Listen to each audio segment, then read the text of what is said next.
Kumusta? Okay ka lang ba? Okay ba dahil okay ka o okay ka lang ba talaga? Tila may malalim kang sagot sa mababaw kong tanong sapagkat ang daling sabihin, okay lang. Ganon.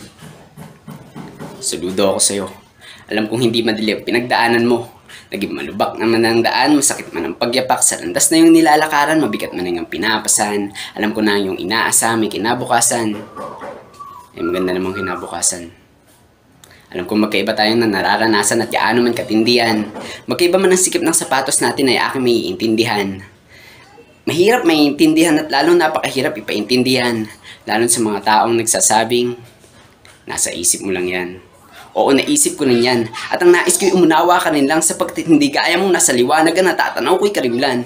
Ako'y nalulunod, nalulugmok at nasusulasok sa aking sarili sapagkat ang mga pangarap ko'y nauudlot. Ako'y nilulumot at tumaasang sa bawat unos, bawat hampas ng alon at bawat lakas ng agos ay may araw na sisikat na aking masisipat sa akin ay kukumot. Oo, nakakalungkot. Maging malungkot. Lalo na kung hindi mo alam ang dahilan kung bakit ka malungkot. Nakakatawa mang isipin at nakakabanas mang pakinggan. Ang damdamin natin ng bagay na napakahirap maintindihan. Ating pagkatandaan na hindi tayo magkakapareho ng nararamdaman. Malungkot ka, malungkot ako, malungkot din sila, ngunit hindi tayo pare-pareho ng kalungkutan. Ako'y buboses bilang tinig sa hinaing ng mga kabataan. Ang amin lang naman, kaunting kamalayan. Mamatay ang kamukhaman sa amang nabatyagan. Ang nais namin ay hinaing namin ay pakinggan. Bigyan ng isang mahigpit na yakap imbis na paringgan. Ibinabahagi ko lang ang aking nararamdaman. Huwag mo naman muna sana akong pagsabihan. Makinig din po kayo. Pakiusap lang. Na malaman yung layunin ko rin na marahang pag-uusap lang. Gusto rin namin kayong makasabay sa hapagkainan. Magkamustahan tayo kung may problema man ay mapag-usapan.